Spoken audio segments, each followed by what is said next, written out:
అందరికీ నమస్కారం. మీరు వినబోతున్న కథ అనంతం. రచించిన వారు ఏఎన్ రామశాస్త్రి గారు. దూరంగా బయలుదేరిన నీటి అల ఒకటి నెమ్మదిగా ఒడ్డుకి చేరుకొని ఒక్కసారిగా విరిగి నురగై ఇసుక మీద పారి మళ్ళీ కడలిలోకి చేరిపోతుంది. అల తరువాత అల, మళ్ళీ అల. అలలు వస్తున్నాయి, పోతున్నాయి. నిమిషానికి ఇన్నిసార్లు కొట్టుకోవాలని తెలిసిన గుండెలా ఉంటుంది. సముద్రం కెరటాలు తీరాన్ని చేరి వెనక్కి వెళ్ళిపోవడం చూస్తుంటే గుండె సవ్వడిలానే కడలి కెరటాల్లో కూడా మార్పులుంటాయి. చంటి పిల్లని పక్కన పడుకోబెట్టుకొని తల్లి జోకొడుతున్నట్లు మెల్లగా చప్పుడు చేయకుండా వస్తాయి కెరటాలు. ఒక్కోసారి పిల్ల అల్లరిని సహించలేని తల్లి కోపంలో అరిచినట్లు ఇంతెత్తున లేచి దగ్గరకొస్తే కొడతానన్నట్లు విరుగుతాయి కెరటాలు. పిల్ల ఆటలకి మురిసిపోతూ నవ్వే తల్లి కిలకిల్లాగుంటాయి అలల సవ్వడ్లు. మరోసారి ఘోషిస్తూ తీరం దగ్గరికి చేరి మూలుగుతున్నట్లు విరుగుతాయి కెరటాలు. పిల్ల బాధని చూడలేని తల్లి ఆవేదనలా ఉంటుంది సముద్ర కెరట ధ్వని అప్పుడు. మనుషుల్లోలానే తనలోనూ మూడ్స్ ఉన్నట్లు ఆ మూడ్స్ని కెరటాల సవ్వడ్ల ద్వారా ప్రకటిస్తున్నట్లు ఉంటుంది సముద్రం.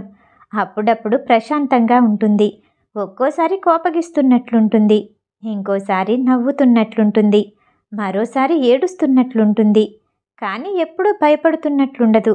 అలలు ఆగిపోతాయన్న భయం కడలికి ఉన్నట్లు లేదు. కడలి ఒడ్డున కూర్చొని అలల్ని చూస్తున్న రామ్మూర్తికి మాత్రం ఆ భయం ఉంది. కడలి కెరటాలు ఆగిపోతాయన్నది కాదు రామ్మూర్తి భయం. తన గుండె కొట్టుకోవటం ఆగిపోతుందేమోనన్నది అతని భయం. అది చావు భయం. చావంటే చచ్చేంత భయం. 6:30 పదులు నిండిన రామ్మూర్తి ఆరోగ్యవంతుడు. ప్రతిరోజు ఉదయమో సాయంత్రమో ఇంటి నుండి 1 కిలోమీటర్ దూరంలో ఉన్న బీచ్కి నడిచి వచ్చి తిరిగి నడిచి ఇంటికి వెళ్తుంటాడు. ఒక్కో రోజు 2 పూటలా వస్తాడు. అంత దూరం నడిచినా అతనికి ఆయాసం రాదు. చలికాలంలో సముద్రపు టొడ్డున గడిపినా జలుబు చెయ్యదు. ఏదన్నా అనారోగ్యంతో పోతానన్నది కాదు రామ్మూర్తి భయం. హఠాత్తుగా గుండె ఆగి చచ్చిపోతానేమోనని అతని భయం. 2 రోజుల నుండి పీడిస్తోంది ఆ భయం రామ్మూర్తిని. 2 రోజుల క్రితం అర్ధరాత్రి ఎందుకో హఠాత్తుగా మెలకువ వచ్చేసరికి ఒళ్ళంతా చెమట పట్టుంది. గుండె వేగంగా కొట్టుకుంటోంది. అలా వేగంగా కొట్టుకుంటున్న గుండె ఒక్కసారిగా ఆగిపోతుందేమోననిపించింది. దాంతో భయం మొదలైంది. మంచం మీద నుండి లేచి పక్కన టేబుల్ మీద ఉన్న గ్లాసులోంచి కొంచెం నీళ్లు తాగాడు. గుండె దడ తగ్గినట్లుంది. అయితే భయం తగ్గలేదు. గుండె ఆగిపోయి తను చచ్చిపోతానేమోనన్న ఆలోచన పోలేదు. దాంతో ఇంకా రాత్రికి నిద్ర పట్టలేదు. తెల్లారి కొడుకు కోడలు లేచాక వాళ్లతో ఈ సంగతి ప్రస్తావిద్దామనుకున్నాడు. కానీ మనవడితో కాసేపు ఆడుకుంటే ఆ ఆటలలో ఈ భయం పోతుందని ఊరుకున్నాడు. కోడలిచ్చిన కాఫీ తాగుతున్నా, పేపర్ చదువుతున్నా, కొడుకు విశేషాలు వివరిస్తున్నా, తోటలోకి తీసుకెళ్లి మనవడు తనతో ఆడుతున్నా రామ్మూర్తి భయం తగ్గలేదు. పైకి వేరే పనులు చేస్తున్నా మనసులో మాత్రం మరణం గురించి ఆలోచనలు పోవటం లేదు. స్కూల్కి మనవడు, ఆఫీస్కి కొడుకు వెళ్ళిపోయాక తీరిగ్గా భోజనం చేయటం అలవాటు రామ్మూర్తికి. కోడలు వడ్డిస్తుంటే మెతుకులు కలుపుతున్నాడే కానీ ముద్ద గొంతు దిగటం లేదు. గొంతులో ఏదో అడ్డుగా ఉన్నట్లు, గుండెలో ఏదో భారంగా ఉన్నట్లు అనిపిస్తూనే ఉంది. ఏంటండి మామయ్య గారు, సరిగ్గా తినటం లేదు అని అడిగింది కోడలు. నిన్న రాత్రంతా నిద్ర పట్టలేదు, ఒళ్ళంతా ఏదోలాగుంది అన్నాడు సమాధానంగా రామ్మూర్తి. రాత్రి చాలాసేపు టీవీ చూస్తూ ఉండిపోయారు. పడుకోవటం ఆలస్యమై నిద్ర పట్టుండదు. భోజనం చేసి కాసేపు నడుం వాల్చండి, నిద్రపోయి లేస్తే సుఖంగా ఉంటుంది అంది కోడలు. ఎప్పుడైనా నిద్ర పట్టాలి కదా అన్నాడు రామ్మూర్తి. కోడలేమీ మాట్లాడలేదు. ఎందుకు పట్టదని కోడలడిగితే తన భయం సంగతి చెప్పొచ్చని ఎదురు చూశాడు. కోడలు అడగలేదు. అయినా చెప్దామా అని తీవ్రంగా అనిపించింది. కానీ నాకు భయంగా ఉందని ఆ అమ్మాయితో చెప్పటం చిన్నతనంగా అనిపించింది రామ్మూర్తికి. ఏదో భోజనం అయిందనిపించి గదిలోకి వెళ్ళి మంచం మీద నడుం వాల్చాడు. ఒంటరిగా ఉంటే భయప్రభావం ఎక్కువగా ఉన్నట్లు అనిపించి హాల్లోకి వెళ్ళాడు. కోడలేదో రాసుకుంటోంది. రామ్మూర్తిని చూసి రాయటం ఆపి ఏమన్నా కావాలా అని అడిగింది. ఏమీ అక్కర్లేదన్నట్లు తలూపి గదిలోకి వెళ్ళి అక్కడ ఉండలేక మళ్ళీ హాల్లోకి వచ్చి సోఫాలో కూర్చున్నాడు. ఆశ్చర్యంగా చూసి కోడలు, ఏమీ తోచడం లేదా అని అడిగింది. తోచకపోవడం గురించి కాదు, రోజు మాత్రం నేను చేసే పనులేమున్నాయి తోచడానికి? ఇంటి పని, బయట పని, నా పని అన్నీ నువ్వే చూసుకుంటున్నావుగా అన్నాడు రామ్మూర్తి. మీరు చేసినన్నాళ్ళు మీరు చేశారు, ఇప్పుడు చేయటం మా కర్తవ్యం అంది కోడలు. రామ్మూర్తికి కావలసినవన్నీ జాగ్రత్తగా చూసి చేస్తుంది కోడలు. అయితే వాళ్ళిద్దరికీ మధ్య కబుర్లు ఉండవు ఎక్కువగా. మామగారితో అవసరానికి మించి మాట్లాడడానికి సిగ్గుపడుతున్నట్లుంది కోడలు. రామ్మూర్తికి కూడా కల్పించుకుని మాట్లాడాలని ఉండదు. కొంచెంసేపు కూర్చున్నాక తను కూర్చోవటం వల్ల కోడలు రాసుకోవటం మానేసిందని చూసి మళ్ళీ గదిలోకి వెళ్ళాడు రామ్మూర్తి. పరిస్థితి మామూలుగానే ఉంది. తన పరిస్థితికి ఏడుపు వచ్చేటట్లయింది రామ్మూర్తికి. తల్లిదండ్రులు, భార్య పోయినప్పుడు కూడా ఏడుపు రాని రామ్మూర్తికి ప్రస్తుతం ఏడుపు వస్తుందేమోననిపించింది. తన పసితనం తనకి గుర్తులేదు. స్కూల్లో చదువుతున్నంతకాలం సమయమంతా చదువులోనే గడిచిపోయింది. తనకి కావలసినవన్నీ అమ్మా నాన్నలు చూసి పెట్టేవారు. తన్నెంతో ప్రేమగా పెంచారు వాళ్ళు. తన్ని కాలేజ్లో, ఉద్యోగంలో చేర్పించే పని నాన్న చూశారు. ఇంట్లో తన అవసరాలన్నీ అమ్మ చూసింది. పెళ్ళయ్యాక అంతా భార్య చూసుకునేది. తల్లిదండ్రులు పోయాక తనకి అన్నీ తనే అయి చూసింది భార్యే. భార్య పోయేసరికి పిల్లలు పెద్దవాళ్ళయ్యారు. కూతురు పెళ్ళయి బొంబాయిలో ఉంది. సంవత్సరానికోసారి వచ్చి చూసి వెళ్తుంటుంది. కొడుకు సరే. తన అదృష్టం కొద్దీ కోడలు కూడా అలాంటిదే అయింది. తనకసలు కష్టాలంటే పెద్దగా తెలియవు. అందుకేనేమో ఈ భయం పెద్ద కష్టంగా కనిపిస్తుంది. ఇలా కూర్చునుంటే చావు ఆలోచనలే వస్తాయి అని అనుకుంటూ లేచి హాల్లోకి నడవబోయి మళ్ళీ కోడలు పని చెడిపినట్లవుతుందని గదిలోనే ఉండిపోయాడు. సాయంత్రం అయితే వాకింగ్కి వెళ్ళొచ్చు. తనలాగే వాకింగ్కి వచ్చి బీచ్లో కూర్చునే తన వయసు వాళ్ళని కలవచ్చు. వాళ్లతో కబుర్లు చెప్పుకుంటే మనసు తేలిక పడొచ్చు అని అనుకుని సాయంత్రం కోసం ఎదురు చూడసాగాడు. ఎదురు చూడటం రామ్మూర్తికి అలవాటు లేని పని.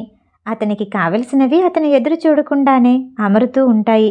పొద్దున్న కాఫీ దగ్గర నుండి రాత్రి పాలదాకా అతని తల్లో, భార్యో, కోడలో సమయానికి అందిస్తూనే ఉన్నారు. సాయంత్రం దాకా ఎదురు చూడటం రామ్మూర్తికి కష్టమైన పని అయింది. గడియారం కేసి చూస్తుంటే అది తిరుగుతున్నట్లుగా అనిపించలేదు. గడియారం ఎప్పుడూ ఒకేలా తిరుగుతుంది. చూసేవాళ్ళ మానసిక పరిస్థితిని బట్టి అది తొందరగానో నెమ్మదిగానో తిరుగుతున్నట్లుంటుంది. ఈ విషయం రామ్మూర్తికి తెలియంది కాదు. తన జీవితంలోనే అలాంటి అనుభవాలు చాలా ఉన్నాయి.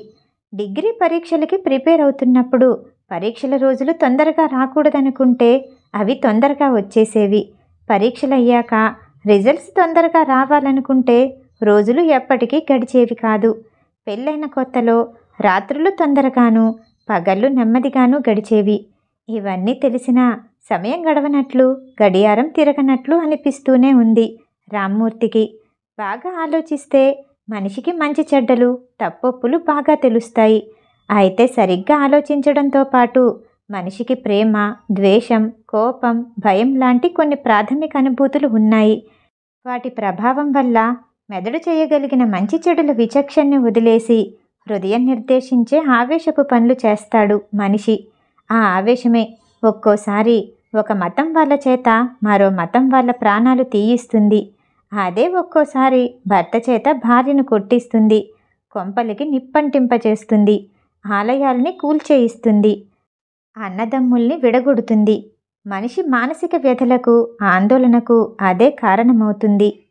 రామ్మూర్తిని పట్టుకున్న చావు భయం అతన్ని నిలవనియ్యటం లేదు, సమయం గడపనియ్యటం లేదు. ఎవరలాంటి గొడవల్లో ఉన్నా, ఎంతటి మానసిక సంఘర్షణ అనుభవిస్తున్నా తిరిగే గడియారం తొందరగా తిరగదు. అలాగని ఆగిపోదు. 5 అవ్వాల్సిన సమయానికి 5 అయింది. వాకింగ్కి వెళ్ళొస్తానని కోడలతో చెప్పి బయలుదేరాడు రామ్మూర్తి. బీచ్ దగ్గరికి వెళ్ళేసరికి కొందరు స్నేహితులు చేరుకుంటున్నారక్కడికి. వాళ్ళంతా 60-65 పైబడ్డ వాళ్ళే. ఒకరిద్దరు 80కి దగ్గర పడుతున్నారు. రోజు సాయంత్రం అందరూ కలిసి రాజకీయాల గురించో, ఆటల గురించో మాట్లాడుకుంటారు. పెన్షనర్లకి గవర్నమెంట్ చేస్తున్నవో, చెయ్యనివో, చెయ్యగలిగినవో పనులను గురించి చర్చించుకుంటారు. కొడుకులు కూతుళ్ళ గొప్ప పనుల గురించి చెప్పుకుంటారు. వాళ్ళు అల్లుళ్ళు, కోడళ్ళు చేయాల్సిన పనుల గురించి చెప్పుకుంటారు. చాలామందికి ఇళ్లల్లో ఏవో గొడవలుంటాయి. రామ్మూర్తికి సామాన్యంగా చెప్పుకునేందుకు ఏమీ గొడవలు లేవు. అయితే ఈరోజు తన సమస్య గురించి చెప్పాలనుకున్నాడు రామ్మూర్తి. అప్పటికే ఒక పెద్దాయన తన బాధని వివరిస్తున్నాడు. ఇవన్నీ చూస్తుంటే నాకు చచ్చిపోవాలనుంది. కొన్నాళ్ల క్రితం దాకా నేను ఇంటి పెద్దను. నన్ను గౌరవంగా చూసేవాళ్ళు. మా వాడికి ఉద్యోగం వచ్చి పెళ్ళైనప్పటి నుంచి నేనింట్లో ఉన్నానో లేనో కూడా పట్టించుకోవటం లేదు. ఇంట్లో ఊరికే తిని కూర్చునే వాళ్ళ కనిపిస్తున్నాను వాళ్ళకి. వాణ్ణి పెంచి చదివించి పెద్ద చేసింది నేను. ఆ మాత్రం కృతజ్ఞత వాడికి కానీ వాడి పెళ్ళానికి కానీ లేదు. పొద్దున్న కొంచెం కాఫీ ఇస్తే పాలైపోతాయని కష్టపడిపోతుందది. దాని మొగుడు ఇలానే పుట్టాడని అనుకుంటుంది. వాడికి ఓ చిన్నతనం ఉందని, అది నా వల్లనే గడిచిందని అనిపించదు దానికి. వాళ్ళని నేనీరోజు ఏమీ అనలేను. అంటే నా తిండి ఎలా గడుస్తుంది? చచ్చినట్లు పడుండాలి. ఇలా బిచ్చగాడిలా బతకడం కన్నా చావడం నయం. పెద్దాయన కళ్ళల్లో నీళ్లు నిలిచాయి. గొంతు గద్గదమైంది. ఇంకా మాట్లాడలేక ఆపేశాడు. పక్కనున్న ఇంకో ఆయన సమాధానపరుస్తున్నట్లు చుట్టూ చెయ్యి వేసి కండువాతో కళ్ళు తుడిచి, ఇది వృద్ధాప్యంలోని సమస్య. అనుభవించక తప్పదు. అనారోగ్యం, నిరాదరణ, ఒంటరితనం ఇవన్నీ ముసలితనం బాధలు. మనం మన పిల్లల్ని పెంచి పెద్ద చేస్తాం. వాళ్ళు మనల్ని నిర్లక్ష్యం చేస్తారు. కొందరు అదృష్టవంతులుంటారు రామ్మూర్తిలాగా. వాళ్ళ వృద్ధాప్య జీవితాలు సజావుగా సంతోషంగా సాగిపోతాయి అన్నాడు. రామ్మూర్తికి తాను సంతోషంగా లేనని అరవాలనిపించింది. అయితే అరవలేకపోయాడు. ఇంట్లో వాళ్ళు సరిగ్గా చూడక తన తోటివాడొకడు చచ్చిపోదామనుకుంటున్న సమయంలో తనకి చచ్చిపోతానేమోనన్న భయం ఉందని చెప్పటానికి సంకోచించాడు. సమస్యలు, సమాధానాలు, సలహాలు సాగుతున్నాయి వాళ్ళ మధ్య. తన ఆలోచనలలో ఉన్న రామ్మూర్తి వాటిని చెవులతోనే తప్ప మనసుతో వినలేకపోతున్నాడు. ఇంట్లో వాళ్ళు సరిగ్గా చూడటం లేదన్న కారణంగా చచ్చిపోదామనుకుంటున్నారు కొందరు. చచ్చిపోవచ్చని ఎంత ధైర్యంగా చెప్తున్నారో, నిజంగా చచ్చిపోయే క్షణం ముంచుకొస్తుందని తెలిస్తే వీళ్ళల్లో ఎందరూ ధైర్యంగా ఉండగలరో. తన్నెంత కృంగతీస్తుంది ఈ చావు భయం. చీకటి పడ్డంతో ఇంటికి బయలుదేరారందరూ. రామ్మూర్తి ఇంటికి చేరేసరికి గుమ్మం దగ్గర ఎదురు చూస్తూ కనిపించాడు కొడుకు. రామ్మూర్తిని చూడగానే అతనిలో ఆదుర్ద తగ్గినట్లు అనిపించింది. రాత్రంతా నిద్రపోలేదటగా, మధ్యాహ్నం సరిగ్గా భోజనం చేయలేదటగా అని అడిగాడు కొడుకు. ఎవరన్నారు? ఏదో అనాలని అన్నాడు రామ్మూర్తి. మీరు మీ కోడలతో చెప్పారట కదా, అలా తినకుండా మీరు బయటికి వెళ్ళారని తెలిసి నాకు కంగారుగా అనిపించింది అన్నాడు కొడుకు. తిరిగి వచ్చానుగా అన్నాడు రామ్మూర్తి. ఒంట్లో బాగుండకపోతే డాక్టర్ దగ్గరికి వెళ్దాం అన్నాడు కొడుకు. ఒంట్లో బాగానే ఉంది అంటూ రామ్మూర్తి గదివైపు నడిచాడు. పొద్దున్న తినలేదంటున్నారు, తొందరగా భోజనం చేసేద్దామా అన్నాడు కొడుకు. రామ్మూర్తి ఊ అంటే చాలు వడ్డించటానికి సిద్ధంగా నిల్చుంది కోడలు. ఆకల్లేదు, కాసేపు ఆగుదాం అన్నాడు రామ్మూర్తి. లోపలికెళ్ళి విశ్రాంతి తీసుకోండి అన్నాడు కొడుకు. రామ్మూర్తి గదిలోకి నడిచాడు. వెంట వస్తున్న మనవడిని ఆపి, తాతయ్యకి ఒంట్లో బాగాలేదట, నువ్విక్కడే ఆడుకో అంది కోడలు. నా ఒంట్లో ఏమీ లేదమ్మా, బానే ఉన్నాను అన్నాడు రామ్మూర్తి. ఒంట్లో ఏమీ లేదంటే మనసులో ఏదన్నా ఉందా అని కొడుకు కానీ కోడలు కానీ అడుగుతారేమోనని ఎదురు చూశాడు రామ్మూర్తి. ఇద్దరూ అడగలేదు. అసలు రామ్మూర్తికి మానసికమైన ఆందోళన ఉంటుందన్న ఊహ వచ్చే అవకాశం ఎవరికీ లేదు. రామ్మూర్తికి సమస్యలు ఏమీ లేవు. పెళ్ళైన కూతురు తన కుటుంబంతో సుఖంగా బొంబాయిలో ఉంటుంది. కొడుకు కుటుంబం సంతోషంగా ఉంది. రామ్మూర్తి ఆరోగ్యం బాగుంది. అతనికి సరిపోయేంత పెన్షన్ వస్తుంది. అతన్ని ఇంట్లో వాళ్ళందరూ బాగా చూసుకుంటారు. అసలు మానసికమైన ఆందోళనకి ఆస్కారం లేదు. అయినా గదిలో రామ్మూర్తికి కాలం భారంగా గడుస్తోంది. చావు భయం తక్కిన భయాల్లాంటిది కాదు. దొంగ భయం, పాము భయం నిరంతరం ఉండవు. నలుగురిలో ఉన్నప్పుడు పగటిపూట ఈ భయాలుండవు. ప్రయాణాల భయం, పరీక్షల భయం అవన్నీ ఆ సంఘటనలో అయిపోగానే తగ్గిపోతాయి. చావు భయం అలా కాదు. చావు ఏ క్షణాన్నైనా రావచ్చు. లక్షల మంది మధ్యలో కూడా చావు రావచ్చు. ఇలాంటి ఆలోచనలు భయాన్ని పెంచసాగాయి. చావు కన్నా చావు భయం భయంకరంగా తయారవసాగింది. ఇక భరించలేక కొడుక్కి చెప్పేద్దామనుకుని హాల్లోకి వస్తుంటే పక్క గదిలోంచి కొడుకు గొంతు వినిపించింది. భయం లేదు బాబు, వంటింట్లోకి వెళ్ళి నీళ్లు తాగిరా. నాకు భయం అంటున్నాడు మనవడు. 4 ఏళ్లు దాటాయి, ఇంకా భయం ఏంటి? వెళ్ళి తాగు అంటున్నాడు కొడుకు. పాపం భయపడుతున్నాడు. నేను నీళ్లు తెస్తానుండండి. కోడలి గొంతు అది. అలాగైతే వాడికి భయం ఎలా పోతుంది? వాడు మరీ చిన్నపిల్లాడు కాదు. మనం ఇలా చేస్తే వాడికి భయం మిగిలిపోతుంది. ఎంత వయసు వచ్చినా పిరికివాడిలాగా ఉండిపోతాడు. నేను ఈ గది గుమ్మం దగ్గర నిలబడుంటాను. నువ్వెళ్ళి తాగిరా అన్నాడు కొడుకు. పెరుగ్గా వంటింటి వైపు వెళ్ళసాగాడు మనవడు. రామ్మూర్తి గదిలోకొచ్చేశాడు. మనవడి భయాన్నే పట్టించుకోవడం లేదు. తనకు చచ్చిపోతానేమోనని భయంగా ఉందంటే ఎలా చూస్తారు తన్ని? తన భయం ఎవరితోనన్నా చెప్పేటట్లు లేదు. తనతో ఎవరన్నా అంటే తనే నవ్వుతాడు. ఈ భయం తనకి 25 వయసప్పుడో 50 వయసప్పుడో వచ్చి ఉంటే ఎలాగుండేదో తెలీదు. ఎవరికన్నా చెప్తే వాళ్ళు తన్నర్థం చేసుకునేవారేమో. జీవితపు చివరి దశకి చేరుతున్న తను ఎవరితోనూ తన భయం గురించి చెప్పలేకపోతున్నాడు. అయితే తన భయం పట్టి కుదిపేస్తుంది. ఏ పని చెయ్యనివ్వటం లేదు. రాత్రి కూడా ఏమీ తినలేకపోయాడు. పక్క సరిచేసి పాలు మంచినీళ్ళు గదిలో పెట్టి వెళ్ళింది కోడలు. ఇంటి తలుపులన్నీ వేసి విశ్రాంతిగా పడుకోమ్మని చెప్పి తమ గదిలోకి వెళ్ళి తలుపు వేసుకున్నాడు కొడుకు. ఈ రాత్రి కూడా నిద్ర పట్టదనిపించింది రామ్మూర్తికి. నిద్ర పట్టదేమోనన్న భావం అసలు నిద్ర పట్టనియ్యదు. కిటికీలు మూసుంటే ఉంగుడెత్తినట్లుందనిపించి కిటికీ తలుపులు తీశాడు. కిటికీలోంచి కనిపించే చెట్లు భయంకరంగా కనిపిస్తుంటే తలుపులు వేశాడు. ఒక్కగా అనిపించి పీక నొక్కేస్తున్నట్లు అనిపించి దుప్పటి తీసేశాడు. చుట్టూ చీకటిగా అనిపించి లైట్ వేశాడు. హనుమాన్ చాలీసా సుందరకాండలు గుర్తొచ్చాయి. హనుమంతుని తలుచుకుంటూ పడుకుందామనుకున్నాడు. కానీ మనసు హనుమంతుడి మీద నిలబడలేదు. లేచి కూర్చున్నాడు. ఓ క్షణం భయం తగ్గినట్లయింది. మళ్ళీ మామూలే. లేచి పాలు తాగబోయాడు. సహించలేదు. నీళ్లు తాగబోయాడు. గుటక పడలేదు. నిద్ర లేకుండా ఒక రాత్రి గడపడం కష్టం కాదు. అర్ధరాత్రి పెళ్ళిళ్ళకి నిద్ర లేకుండా రాత్రంతా హాయిగా కాలం గడిపేస్తారు చాలామంది. అయితే భయం వల్ల నిద్ర రాకపోతే కాలం గడపడం కష్టం. మర్నాడు డాక్టర్ని కలవాలని నిర్ణయించుకున్నాడు రామ్మూర్తి. అలా ఏదో ఒకటి చెయ్యాలని అనుకున్నప్పుడు ఆ పని చేయటం గురించి చేస్తున్న ఆలోచనలతో కాలం కొంత గడుస్తున్నట్లుంది. భారంగానైనా పొద్దున్న కొడుకు మనవడు వెళ్ళిపోయాక అలా వెళ్ళొస్తాను అన్నాడు కోడలితో రామ్మూర్తి. ఎవరన్నా వెళ్తుంటే ఎక్కడికని అడగకూడదు. కానీ మీ ముఖం నిద్ర లేకపోవటం వల్లనేమో బాగా పీకిపోయినట్లుంది. అందుకనే మీరు వెళ్తానంటే ఎక్కడికని అడగకుండా ఉండలేకపోతున్నాను అంది కోడలు. ఏదో ఒకటి చెప్పి తప్పించుకోవటం ఎందుకని డాక్టర్ దగ్గరికి వెళ్ళి వస్తానని నిజం చెప్పాడు రామ్మూర్తి. మీరొక్కరు వెళ్ళొద్దు, నేను వస్తాను అని తను బయలుదేరింది కోడలు. ఇంటికి తాళం వేసి తమకి తెలిసిన డాక్టర్ దగ్గరికి వెళ్ళారు.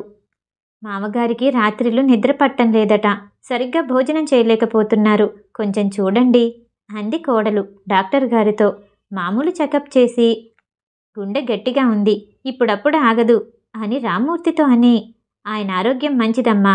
ఈ వయసులో మామూలుగా ఉండే బీపీ షుగర్ వంటివేమీ ఆయనకి లేవు.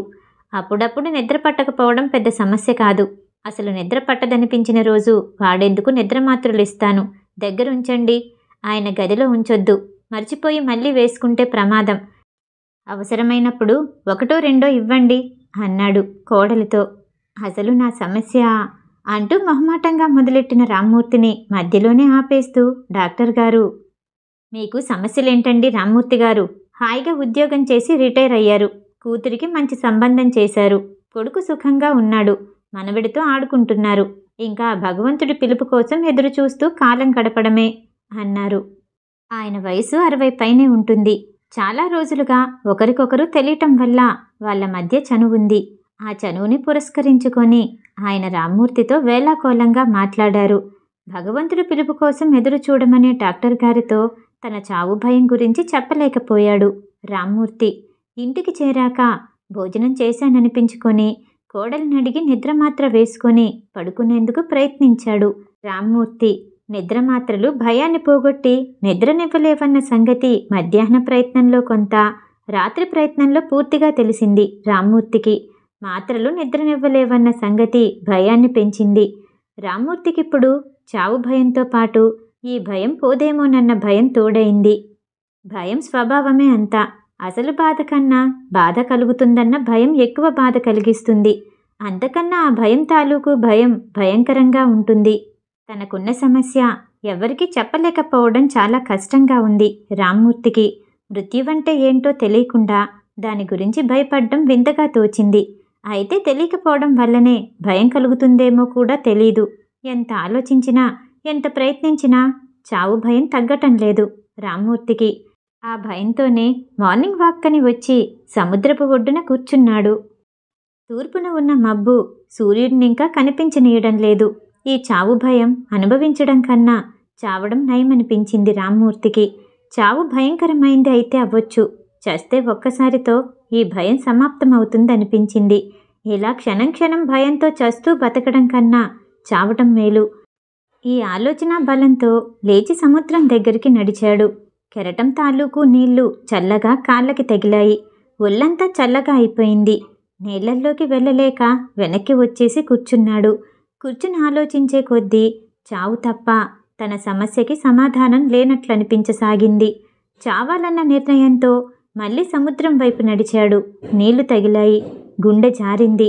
వెనక్కి తిరిగి నడవసాగాడు. అలా నడుస్తుండగా ఏంటి భయమా అన్న గొంతు వినిపించింది. సముద్ర కెరటాల శబ్దం వేల తబలాల లయగా వినిపిస్తుంటే ఆ కంఠస్వరం సితార్ ధ్వనిలా వినిపించింది. కంఠస్వరం వినిపించిన వైపు చూశాడు. 16 ఏళ్లు నిండని అమ్మాయి నిల్చొనుంది. పసుపు పచ్చని పరికిని, జాకెట్టు, పైన వేసుకున్న నీలం రంగు ఓని, నుదుటన ఎర్రని చిన్న గుండ్రపు బొట్టు, కళ్ళకి నల్లని కాటుక, చెవులకి తెల్లని ముత్యాల జూకాలు, చేతులకు నీలం రంగు గాజులు, సన్నటి పొడుగాటి వేళ్లతో ఎగురుతున్న జుట్టుని వెనక్కి తీసుకుంటూ రామ్మూర్తి దగ్గరకొచ్చి మళ్ళీ అడిగింది రామ్మూర్తిని, భయమా అని. రామ్మూర్తి ఆశ్చర్యపోతున్నట్లు చూశాడు. నాకు నీళ్ళంటే భయమే అంది ఆ అమ్మాయి. అదా అన్నాడు రామ్మూర్తి. అంత తేలిగ్గా అనకండి.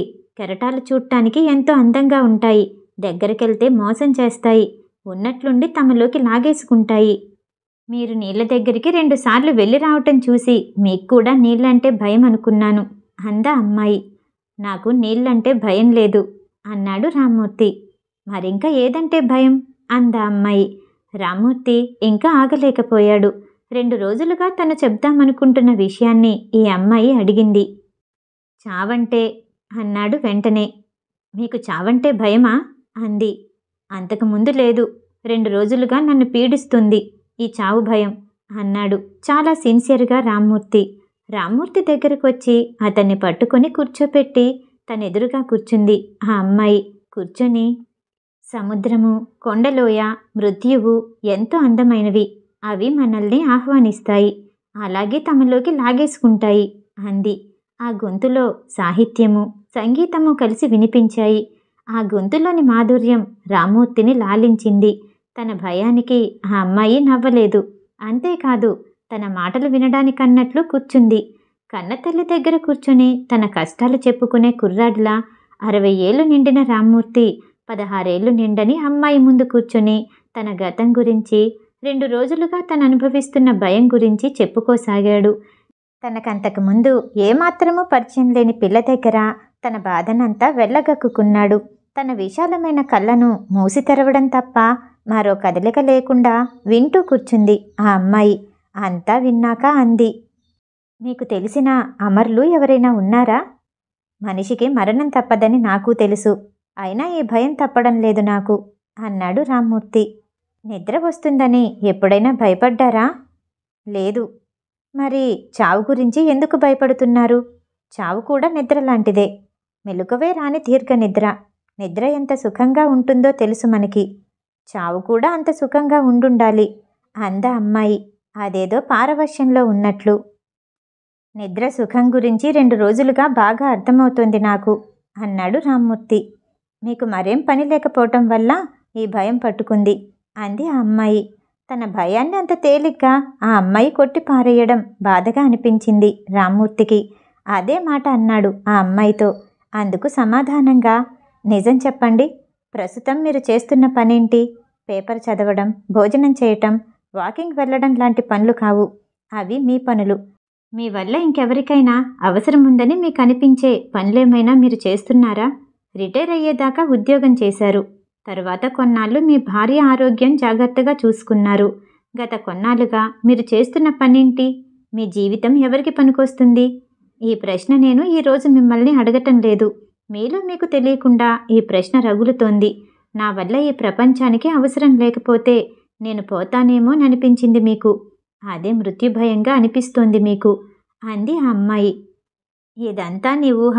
నాకు అలా అనిపించనే లేదు ఎప్పుడు అన్నాడు రామ్మూర్తి. ఇది నా ఊహ అన్నది నిజం. అయితే ఈ ఊహ నిరాధారమైంది కాదు. ఆలోచిస్తే మీకు అది సరైందిగా తోచవచ్చు. ఇంకా మీకు అనిపించడం గురించి మనకి తెలిసిన మన భయాలు వేరు, అకారణ భయాలు వేరు. దేనికో ఎందుకో బయటికి తెలియకుండా మన లోపల మనకి తెలియకుండా జరిగే ఆలోచన వల్ల ఉత్పన్నమయ్యే భయాలు అకారణంగా కనిపిస్తాయి. మన బుర్రలను మదించి మనం ఆ కారణం కనుక్కోవచ్చు. ఆ కారణం సామాన్యంగా హాస్యాస్పదంగా ఉంటుంది మనకి. అలా అనిపించగానే భయం పోతుంది. అలా కాకపోతే దేనివల్ల భయం కలుగుతుందో ఆ కారణాన్ని తొలగించినా భయం పోతుంది. నువ్వు సైకియాట్రీ చదివావా? 16 ఏళ్ల నా జీవితం నాకెన్నో నేర్పింది. ఒకవేళ నువ్వు చెప్పింది నిజమే అయితే నేనిప్పుడేం చేస్తాను? రిటైర్ అయ్యాను నేను. నా బాధ్యతలన్నీ తీరాయి అన్నాడు రామ్మూర్తి. బాధ్యతలు వేరు, పనులు వేరు. బాధ్యతలని మీరనుకుంటున్నవి మీకు లేకపోయినంత మాత్రాన పనులు లేకుండా పోవు.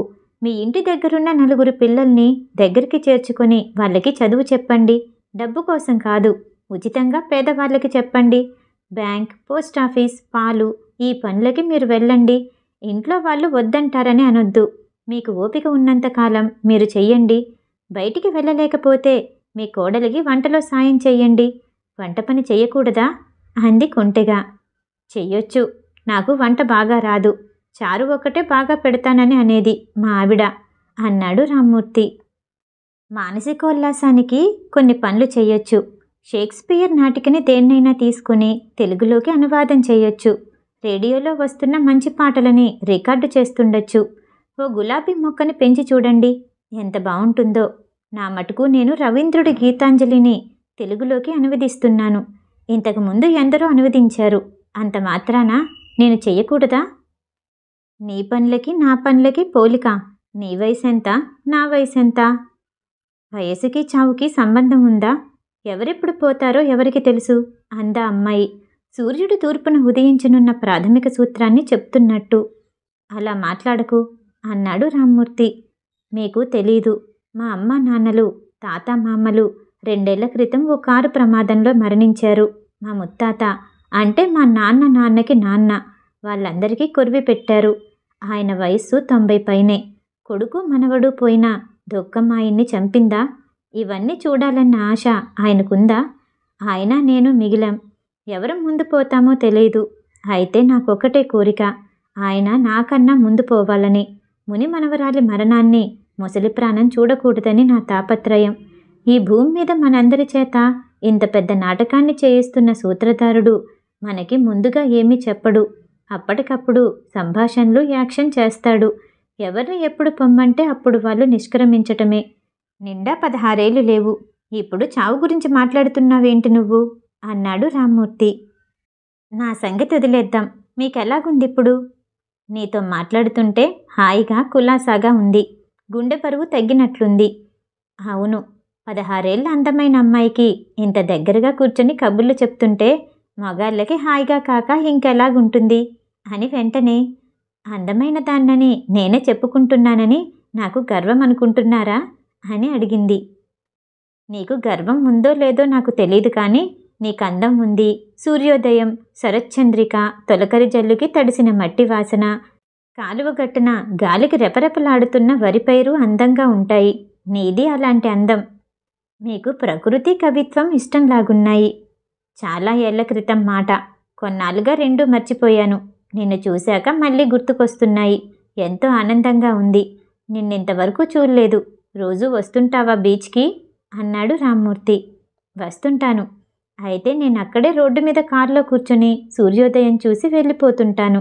ఈరోజు అలా చూస్తుంటే మీరు నీళ్ళ దగ్గరికి వెళ్ళడం, తిరిగి రావటం కనిపించింది. ఏదో వింతగా అనిపించి మీ దగ్గరకు వచ్చాను అంది అమ్మాయి. అయితే నిన్ను రోజు చూడొచ్చునన్నమాట. ఏమో, నేను బతికున్నంతకాలం ఇక్కడికి తప్పకుండా వస్తాను. ఇప్పుడు మీకో పని దొరికింది. రేపు నేను వస్తానో రానో తెలీదు. అలాగే ఎల్లుండి, ఆ మర్నాడు కూడా. మీరు రోజు ఉదయం వచ్చి చూస్తుండండి నేను వస్తానో రానోనని. నేనే రోజు రానో ఆ రోజు ఈ లోకం నుంచి వెళ్ళిపోయినట్లనుకోండి. మళ్ళీ మరణం గురించి మాట్లాడుతున్నావు. ఇంతకీ నీ పేరేంటి? నా పేరుతో మీకేంటి పని? పేరు అడ్రస్ కనుక్కొని ప్రేమలేఖలు రాస్తారా? లేక ఏకంగా పెళ్లి సంబంధం మాట్లాడేసేందుకు ఇంటికి వచ్చేస్తారా? మా ముత్తాత మన పెళ్లికి ఒప్పుకోడు. మా ముత్తాతే కాదు, మీ మనవడు కూడా ఒప్పుకోకపోవచ్చు. తన అక్క వయసు పిల్ల తనకి మా అమ్మ అవటానికి. ఇంతకీ మీ మనవడి పేరేంటి? వాడి పేరు నీకెందుకు? నా మాట నాకే అప్పచెప్పానని ఆనందిస్తున్నారా? ఇలాంటి ఆనందాలు అసలు ఆనందాలు కావండి. మీరు నిజంగా ఆనందపడాల్సిన దానికి కారణం మీకు కొడుకు ఓ మనవడు ఉండటం. కొడుకంటే ఎవరు? మీరే. ఒక చెట్టులోంచి విత్తనం వస్తుంది, అది మళ్ళీ చెట్టు అవుతుంది. ఆ చెట్టులోని భాగమే ఈ చెట్టు. మనుషులు అంతే. మనం పోతే ఏముంటుంది? మన అంశ అంటే మనలోని భాగమే మన తర్వాత తరంగా ఉంటుంది. అలా ఉండటమే మనల్ని చావు భయం నుంచి దూరం చేస్తుందంటాడు బెర్లాండ్ రస్సెల్. మనుష్య జాతి ఉన్నంతకాలం మనం ఉన్నట్లే. నాకు పిల్లలుంటే నాకు ఆ ఫీలింగ్ కలిగేది. నాకు పిల్లలు లేరు, అయినా అలాగే ఫీల్ అవ్వగలుగుతున్నాను. అందుకే మృత్యువుకి భయపడ్డం లేదు అంది ఆ అమ్మాయి. నువ్వు చెప్తుంటే నాకు అనిపిస్తోంది. నా కొడుకు నా అంశ, వాడు నేను, అలాగే నా మనవడు. మరి చావు లేనట్లే కదా? అసలు చావంటే ఏంటో తెలిస్తే కదా అది ఉందో లేదో తెలియడానికి. ఏదో ఒక రోజున ఈ లోకంలో తక్కిన వారికి మనం ఉండం, మనకి మనం ఉంటామో ఉండమో. ఏమైనా మన పిల్లల రూపంలో ఈ లోకంలో ఉంటాం. ఇంక దీని గురించి ఆలోచించొద్దు అంది అర్థిస్తున్నట్లుగా అమ్మాయి. ఇంకా ఆలోచన లేనట్లే నాకు అన్నాడు రామ్మూర్తి. మబ్బులు కొంచెం కొంచెంగా వీడుతుంటే సూర్యుడు కనిపించసాగాడు. సూర్యకిరణాలు అలల మీద మెరుస్తున్నాయి. కిరణాల కెరటాల్లో నిలబడదాన్రా అన్నాడు లేస్తూ రామ్మూర్తి. నాకు భయం అంది ఆ అమ్మాయి. నేనున్నానుగా అంటూ ఆ అమ్మాయిని తీసుకుని వెళ్ళి నీళ్లల్లో నిల్చోపెట్టాడు. ఆ అమ్మాయి కాళ్ళు నీళ్లల్లో తడిశాయి. ఆ అమ్మాయి నవ్వింది. నీకు నీళ్ళంటే భయం లేదు, నాకు అబద్ధం చెప్పావు అన్నాడు రామ్మూర్తి. మీకు చావంటే భయం లేదు, నాకు అబద్ధం చెప్పారు అంది ఆ అమ్మాయి. భయం ఉంది, నీ వల్ల పోయినట్లుంది అన్నాడు రామ్మూర్తి. ఇంక వెళ్దాం అంటూ కదిలింది ఆ అమ్మాయి. అనుసరించాడు రామ్మూర్తి. మనవరాలు తాతని నడిపిస్తుంది. నడిపిస్తూ చెప్తుంది, మృత్యువు అనివార్యం, అయితే దానికోసం ఎదురు చూడకండి. అలాగని దాని గురించి భయపడకండి. నిరంతరం మన వెనకే ఉండే మన నేస్తం మృత్యువు. ఎప్పుడూ వెన్నంటే ఉంటుంది. దానికి మన మీద ప్రేమ పెరిగినప్పుడు మనల్ని తనతో కలిపేసుకుంటుంది. అలా మృత్యువు తీసుకెళ్ళిపోతుందని తెలియడం వల్లనే మనం మన పనులు చేస్తున్నాం. అలా కాకాసులు మరణమే ఉండదని తెలిస్తే ఎలాగుండేదో ఈ లోకం. మనం లేకున్నా మన వారసులు అంటే మనం ఉంటూనే ఉంటారు. మన పనులు ఉంటాయి. కాళిదాసుకు, త్యాగరాజుకు, శంకరాచార్యులకు, న్యూటన్కి మరణముందా? అయితే అందరూ కవులు, గాయకులు, మతాచార్యులు, శాస్త్రజ్ఞులు కాలేరు. వారి వారి పరిధుల్లో వాళ్ళ పనులు నిలుస్తాయి. మనమున్నంతకాలం మనతో పాటు మన నీడ, మన వెనకే మృత్యువు ఉంటాయి. మనం పోయినా మనకి గుర్తుగా మన పిల్లలు, మన పనులు మిగులుతాయి అంది తమ ముందున్న తమ నీడల్ని చూస్తూ. రామ్మూర్తి వెనక్కి తిరిగి చూశాడు. మన వెనకనున్న మృత్యువు మనకి కనిపించి భయపెట్టదు, కనిపించకుండా కబలించి వేస్తుంది అంది నవ్వుతూ. రామ్మూర్తి కూడా నవ్వేశాడు. రోడ్డు మీదకి చేరేసరికి డ్రైవర్ కారు వెనుక డోర్ తెరిచాడు ఆ అమ్మాయి కోసం. నేనింక వెళ్తాను అంది ఆ అమ్మాయి డోర్ పట్టుకొని. డ్రైవర్ ముందు సీట్లో కూర్చున్నాడు. నీ పేరు చెప్పలేదు, అడ్రస్ చెప్పలేదు. మళ్ళీ మనం కలుస్తామా? రేపిక్కడే కలుద్దామా అన్నాడు రామ్మూర్తి. బతికున్నంతకాలం వస్తానని చెప్పానుగా. మళ్ళీ చావు గురించి మాట్లాడుతున్నావు. నా భయాన్ని నాకు ఎత్తి చూపాలనా? కాదు, నిజంగానే నేనెన్నాళ్ళు బతుకుతానన్నది వైద్యశాస్త్రం మీద ఆధారపడుంది. ఎయిడ్స్కి హఠాత్తుగా ఎవరన్నా మందు కనుక్కుంటే తప్ప నేనెక్కువ కాలం బతకను అంది ఆ అమ్మాయి. అంటే అంటూ ఆగాడు రామ్మూర్తి. అంటే ఏముంది, నాకు ఎయిడ్స్. ఎయిడ్స్ అనగానే ఏదో శృంగారపరపు ఆలోచనలు చేయొద్దు. 2 ఏళ్ల క్రితం కార్ యాక్సిడెంట్లో నాకు దెబ్బలు తగిలి బాగా రక్తం పోయింది. రక్తం ఎక్కించారు. దాని ఫలితం ఈ రోగం. అంతే అంది ఆ అమ్మాయి. రామ్మూర్తి నివ్వెరపోయాడు. కారు కదిలింది. రామ్మూర్తి నెమ్మదిగా ఇంటివైపు నడిచాడు. బుర్ర నిండా ఆలోచనలతో. ఎయిడ్స్తో బాధపడుతున్న 16 ఏళ్ల అమ్మాయికి లేని చావు భయం తనకి కలిగిందేంటో. ఆ అమ్మాయి వల్లే తన భయం తగ్గినట్లుంది. తను రోజూ బీచ్కొచ్చి ఆ అమ్మాయిని కలవాలి. ఆ అమ్మాయి బతకాలి. వాళ్ళ ముత్తాతగారు పోవడానికి ముందు ఆ అమ్మాయి పోకూడదు. అసలంత తొందరగా చచ్చిపోకూడదు. ఎయిడ్స్కి మందు ఎవరన్నా కనుక్కోవాలి. అలాగని తమ దేవుణ్ణి ప్రార్థించాలి. తనకున్న ముఖ్యమైన పని అదే. రామ్మూర్తి నడుస్తూనే ఉన్నాడు. సముద్రం ఎప్పట్లానే ఉంది. పైకి లేచి విరిగి నురగై మళ్ళీ తనలోకి చేరిపోయే కెరటాలతో. కథ సమాప్తం. ఈ కథ వింటం మీకు నచ్చినట్టయితే లైక్ చేసి సబ్స్క్రైబ్ చేయండి. మళ్ళీ రేపు కలుద్దాం. నమస్తే.